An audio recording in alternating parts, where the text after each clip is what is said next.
Mike Sierra one can't handle the truth. You're a cheat and a swindler. That's what you are. How can you do a thing like this? I am authorized to assure you these rumors are based on hysteria and are absolutely false. I repeat, these rumors are absolutely false.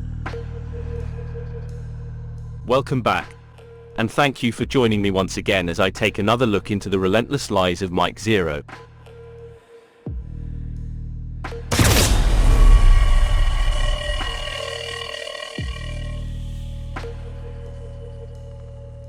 There is something altogether satisfying about finding out the truth against what Zeroh has been claiming in a story he has presented.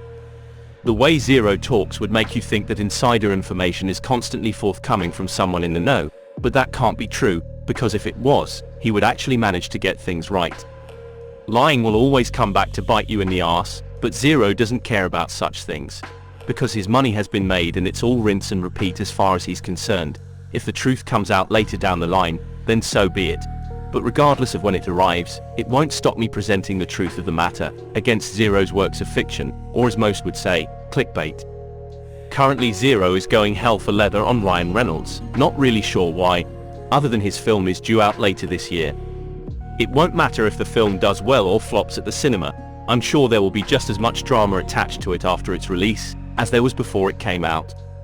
He will just do the same as he did with the Indiana Jones movie, where the drama escalated before hitting the cinemas, and after the box office numbers started to roll in. You could just easily say the same about the Snow White remake, and how he was all over that like a rash, but as soon as they announced the pushback for the film's due date, he hasn't mentioned it since. I have said it so many times before, and I will say it again. If it's newsworthy in the real world, then Zeroh will make up clickbait story after clickbait story for as long as he can. Now, just recently, due to the Disney cost containment plan and also by mixed reviews, Disney made this decision to cancel a second season of Ahsoka, and instead of a direct continuation, they are now focusing on a prequel story to the Ahsoka series instead. Disney made the decision to cancel the second season of Ahsoka. It's been something I looked at before when he first brought this up 4 months ago.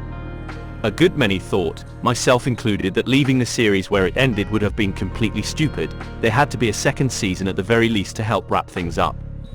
Once again, the lying misinformation guru that is Zeroh has managed to be ousted by the real truth of the matter, as Disney have announced in articles from the 9th of January onwards that Season 2 of Ahsoka is in active development, so put plainly, he lied. Rosario Dawson mentioned in the Dagobah Dispatch podcast dated the 4th of January 2024 that Lucasfilm might have been waiting for the new year to make a decision about Season 2. She also confirmed that no movement on a second season had happened prior to the start of the holidays, which was when the interview was actually recorded. So given that these articles came out at the start of the new year, it ties in with what she actually stated. Exponents of Zeroh have often claimed that he isn't doing any harm to anyone, just let him do what he's doing. But Zeroh is far more damaging than some might realize, because not only is he lying about the things that are supposed to be going on in Disney and Lucasfilm, he is also fueling the fire that burns at the feet of celebs, filmmakers, producers, writers and so on. There are times that these people do put themselves into rather uncompromising situations, and that is where it should be left. But Zeroh likes and thrives on drama, and only enjoys adding fuel to that fire. It's these types of situations that have his thick-skulled followers running down the street with pitchforks and burning effigies of Kathleen Kennedy, Bob Iger and Brie Larson. In fact, anyone who Zeroh has endorsed them to hate even more than they do already, just because he said they have done bad things, when they haven't. They consulted with George Lucas in one of Lucasfilm's recent meetings about the direction of the script as they add the final touches. George had many issues, as it turns out, with the direction of the story and how Rey was being used in the film.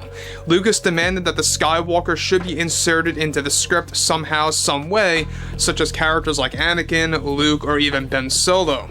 Most notably, of course, in the form of Force ghosts. Shockingly, Charmin got into an argument with George in one of the meetings that took place just a number of weeks ago, after they were all reviewing the final touches of the script. To make matters worse of this situation, after this intense argument between George and the rest that are leading the Rey film, this recently led to some rapid script changes that are actually even excluding any significant references to characters like Luke, Anakin, or even Ben Solo. When you have listened to as many videos as I have of this waste of space, it becomes clear what works for him. Step 1. Take your antagonist, in this case, Charmin obeyed Chinoy, and put her up against the protagonist, George Lucas. Then have her do something that will inflame the audience, in this case argue with the main man himself. Step 2. Have someone suggest something to go into the film that everyone likes, Luke Skywalker for example, but then have Chinoy remove it, as some form of spite against the creator of the franchise, because there's nothing nastier than removing characters that people want to see. But you needn't worry, because if it's been removed it only means it was never going to happen anyway. Even these two steps have been a part of every single movie Zeroh has lied about. Things were put in and then removed, be it a scene, certain dialogue, cameos, it goes on and on. But the thing is with this piece of clickbait, it revolves around the script. The only thing is, there isn't one. Nobody talks about.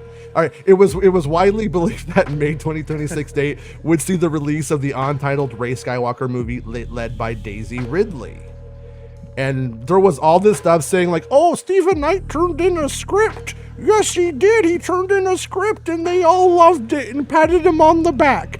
Well, today I was told that Knight hasn't got to get to it. The scheduling, the stars did not align. Stephen Knight was simply the person that if they picked up who they can get in that moment, and then it never lined up. Not saying he's off of it, not saying he's gonna write it or not gonna write it. Right. I don't know. But if you wanted my opinion on it, I think Knight writing that movie it's either been moved to give Knight the opportunity to write it, or it's going to be a different writer. I mean, I know that's saying nothing at all. I realize I did say nothing just now, but those are really the two options that are like going forward based off of what we got, I think. That clip was from MakingStarWars.net, someone who is a little more renowned for getting it right when it comes to news that Zeroh gets horrendously wrong. The general consensus seems to be that Knight has been playing catch up with his own script for Peaky Blinders the movie, thus the script for the Rey movie is all but non-existent. This has led to speculation that Knight could well be taken off of the Rey movie to allow him to concentrate his efforts on his film, and someone else would step in with Chinoy. To be honest, it smacks of the same situation with Patty Jenkins' Rogue Squadron, and the whole thing with Wonder Woman. But whatever the outcome, there is no script by all accounts, let alone one to mess with and tweak and fall out with Lucas over, as Zeroh would have you believe. Anyway, that's all I have for today, so until the next time, take care and I'll see you again soon. So maybe come up from your mom's basement, okay? And get a real life, you nerd. You basic.